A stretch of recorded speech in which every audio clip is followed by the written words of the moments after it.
नमस्ते। टेक दुनिया में आज काफी कुछ चल रहा है। हेडलाइंस में है एआई की दुनिया में एक नई नवेली जंग, एक 10,000 mAh बैटरी वाला मॉन्स्टर फोन, यूट्यूब का एक बड़ा जरूरी अपडेट, इंडिया में क्लाउड गेमिंग की एंट्री और एक ऐसी लीक जिसने इंटरनेट को हिलाकर रख दिया है। तो इस पूरे ब्रेकडाउन में बने रहिए क्योंकि आज की कुछ खबरें आपको सोचने पर मजबूर कर देंगी। चलिए शुरू करते हैं। तो सबसे पहले बात करते हैं कुछ बड़ी टेक खबरों की।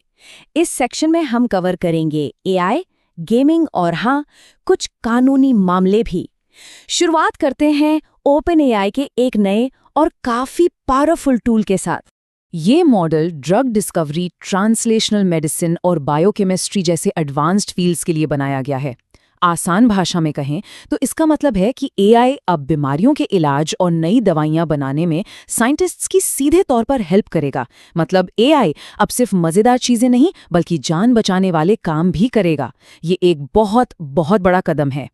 और देखो, दूसरी तरफ एंथ्रोपिक का नया मॉडल मिथोस इतना पावरफुल है कि दावा किया जा रहा है कि उसमें ऑटोनमस हैकिंग की क्षमताएं हैं। इससे चिंतित होकर ईयू और व्हाइट हाउस ने इमरजेंसी लेवल बातचीत शुरू कर दी है। तो ये साफ है कि एआई की रेस अब सिर्फ स्मार्ट होने की नहीं बल्कि सेफ होने की भी है। एक बहुत बड़ी डिबेट छिड़ चुकी है। फाइनली यूट्यूब ने आखिरकार 10 minute shorts timer roll out कर ही दिया है। मतलब अब आप शॉर्ट्स फीड को अपनी होम स्क्रीन से पूरी तरह कंप्लीटली हटा सकते हैं। पहले मिनिमम 15 मिनट का टाइमर था, अब इसे पूरी तरह डिसेबल करने का ऑप्शन है। तो क्या शॉर्ट्स एडिक्शन खत्म? शायद।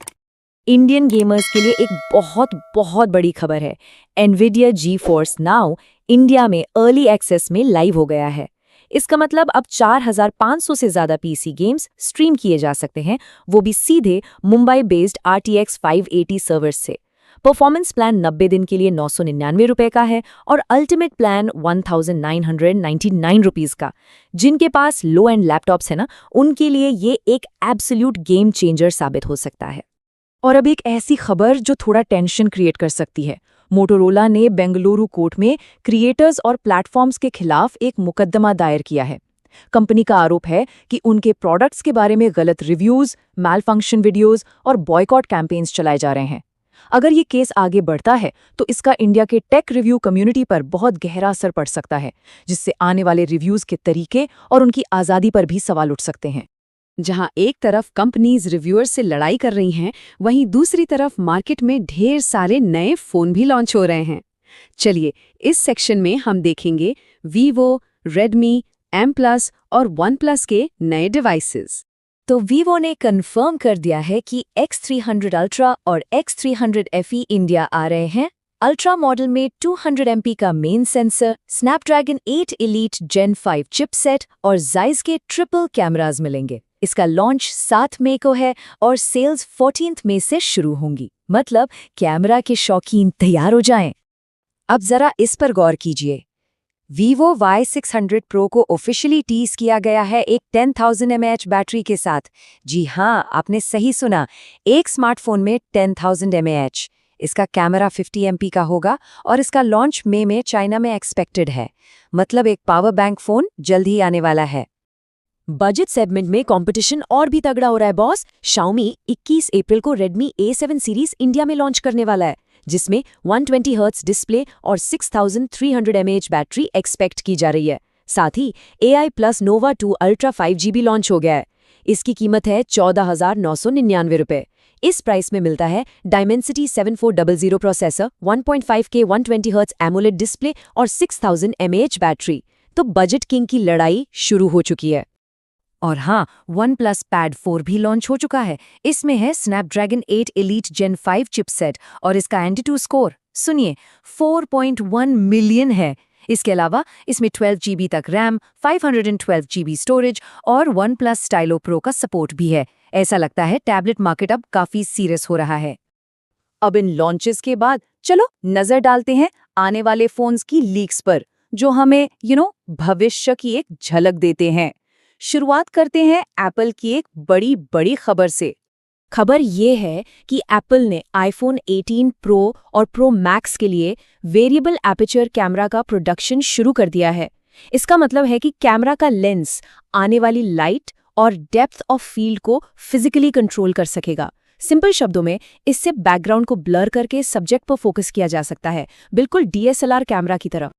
दूसरी तरफ Xiaomi 18 Pro के रेंडर्स लीक हुए हैं, जिससे पता चलता है कि इसमें एक डेडिकेटेड AI बटन होगा, 200 MP के कैमरास होंगे और 7000 मिली एम्प से भी ज्यादा बड़ी बैटरी होगी।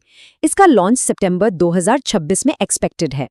ऐसा लग रहा है एप्पल अपने पूरे इकोसिस्टम को ही अपग्रेड करने वाला है। रिपोर्ट्स के मुताबिक जल्द ही OLED डिस्प्ले वाले iPad मिनी और मैकबुक प्रो, मैकबुक पर डायनामिक आइलैंड और 2 नैनोमीटर प्रोसेस पर बने नए M6 Pro और M6 Max चिप्स देखने को मिल सकते हैं। Full futuristic mode on. चलिए अब रुख करते हैं गेमिंग की दुनिया की तरफ। यहाँ कुछ गेम्स वापसी कर रहे हैं, कुछ बंद हो रहे हैं और कुछ नए इन्वेस्टमेंट्स हो रहे हैं। तो सबसे पहले एक लंबे इंतजार के बाद 7 साल बाद मेट्रो फ्रेंचाइज मेट्रो 2039 के साथ वापसी कर रही है।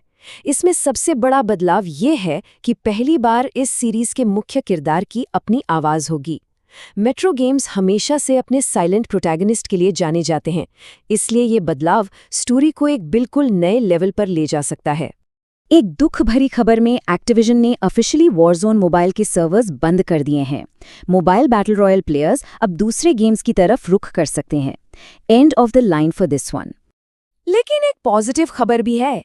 क्राफ्टन इंडिया अपनी इनक्यूबेटर प्रोग्राम के तहत 4 लोकल गेम स्टूडियोज को $150,000 तक की फंडिंग दे रहा है।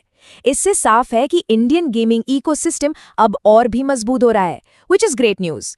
और अब आज की सबसे चौंकाने वाली खबर। एक बड़े साइबर हमले ने इंटरनेट सिक्योरिटी पर फिर से बड़े सवाल खड़े कर दिए हैं।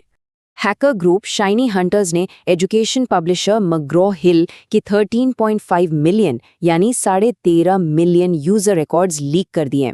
और हाँ, ये वही ग्रुप है जिसने पहले रॉकस्टार गेम्स का डेटा भी लीक किया था। कुल मिलाकर 100 GB से ज्यादा डेटा एक्सपोज हुआ है। मतलब 2026 में साइबर सिक्योरिटी की हालत काफी नाजुक लग रही है।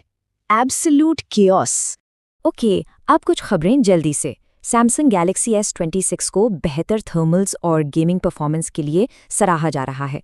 GoPro ने सिनेमा कैमरा मार्केट में 8K मिशन 1 Pro के साथ एंट्री की है। Adobe Firefly को नए AI टूल्स मिले हैं। Amazon ने एक dedicated AI gadget store launch किया है। Realme C81 में 6300 mAh बैटरी हो सकती है। ColorOS 16.1 का स्टेबल वर्जन 10 मई तक आ जाएगा। 23 साल बाद ईव ऑनलाइन में नॉन PvP जोन्स आए हैं। और आखिर में ब्लिज़र्ड के लीगल एक्शन के बाद टर्टल वाओ सर्वर बंद हो गया है। तो ये थी आज की सबसे बड़ी टेक खबरें।